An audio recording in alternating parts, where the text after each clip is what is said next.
I remember that I didn't want to leave the house because it was such a nice day and all I wanted to do was stay and ride my horses. My family had a pretty strong connection to our house because my grandfather built a lot of that house, and it was just a really, really special piece of property to all of us. My dad got a call from his friend, and he goes, "Hey, are you guys okay?" And my dad's like, "Yeah, why wouldn't we be?"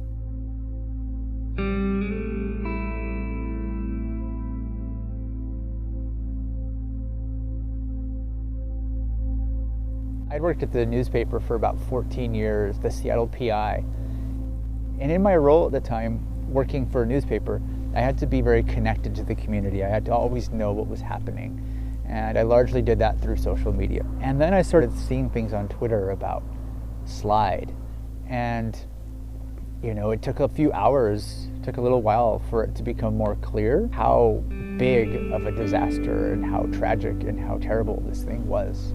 We were going to a funeral in Seattle, actually, and so we drove through the Slide about 15 or so minutes before it happened.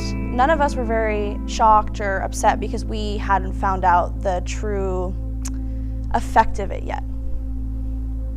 Initially, it probably looked like just another mudslide until people started exploring and seeing what happened, or until survivors started coming out of that mess. I first realized how big it was when I first saw an aerial photo of it.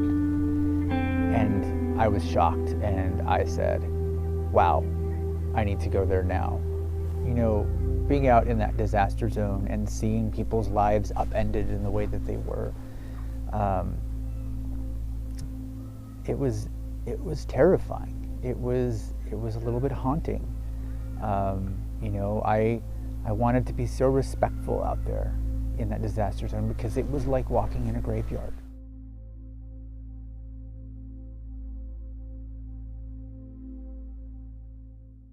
You know, when you're behind a camera documenting things, it's like you put a barrier in front of you. Oftentimes you can detach yourself from the chaos that's presented in front of you.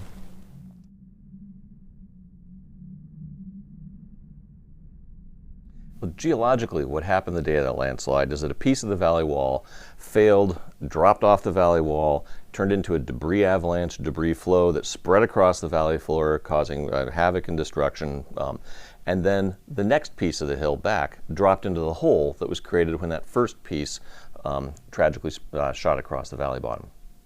You know, this was a hill that had failed many times since the last ice age, and with this most recent failure, we got an awful lot of rain right on that site, which set the stage for the failure, but it doesn't fully explain why it traveled so far so fast this time and cascaded right across a community of dozens of houses and killed 43 people in under a couple minutes.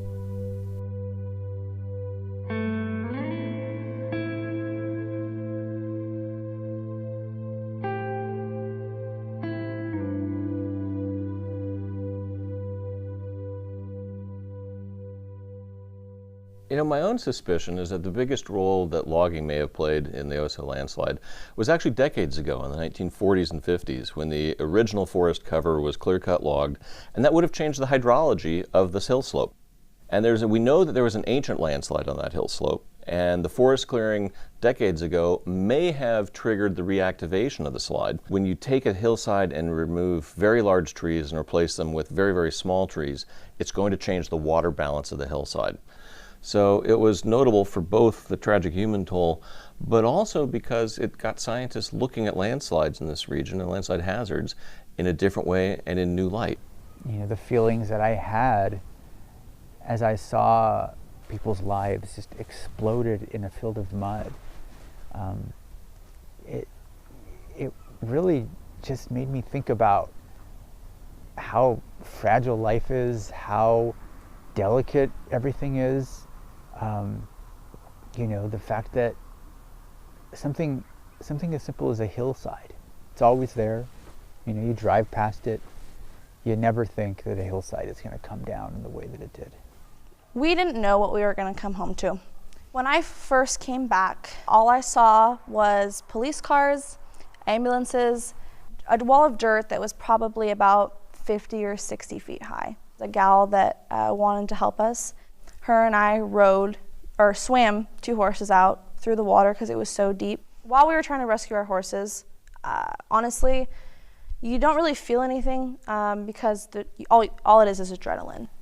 You know, mixed in the mud were family photos, mixed in the mud were people's clothes, you know, hangers, telephones, books. The response came from the west side, and they stopped at that mud. But on the east side, an interesting thing happened because the first responders weren't able to make it there as quickly. They weren't able to go all the way around through the North Cascades, and the locals had to step up. You would see them hips deep in this thick mud, and they were sometimes coated with it. It was a surreal scene. You would hear the sound of chainsaws humming over here. Snohomish County brought out some little hovercrafts to deal with the water, to search for people in the water, knowing what's out there, knowing that there are people stuck in that mud.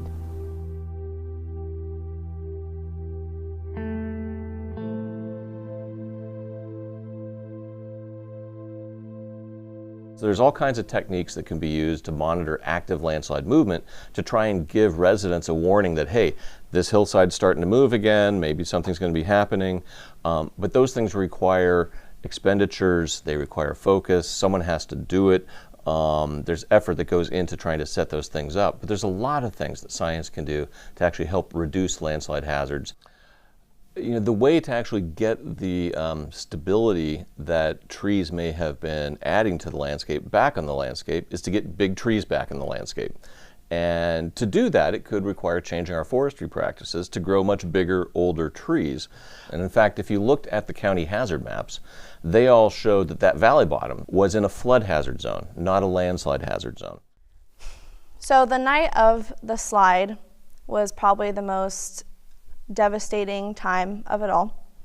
After we had gotten all of our horses to the rodeo grounds and it was dark out, it was pouring down rain, it finally hit us all that we had no place to go, we had no place to stay. It was just, I just remember my mom just breaking down and sobbing, and I was crying. That was the hardest part, is just when all of the adrenaline stops and you're left with, what do we do?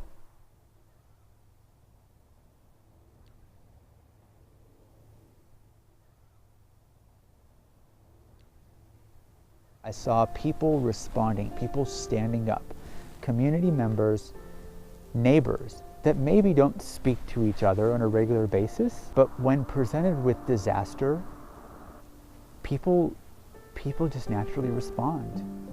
What happened in Oso was such a strong example of people coming together, people being strong, people responding to something terrible, responding with goodness, responding with help, with care, with love, with concern. There were just so many examples of that. Seeing how you can go from a sunny weekend morning to suddenly a hillside coming down on a community, it really made me think about how quickly things can change. Life didn't get back to normal for probably like a year after, honestly. It takes so long to recover from something like that.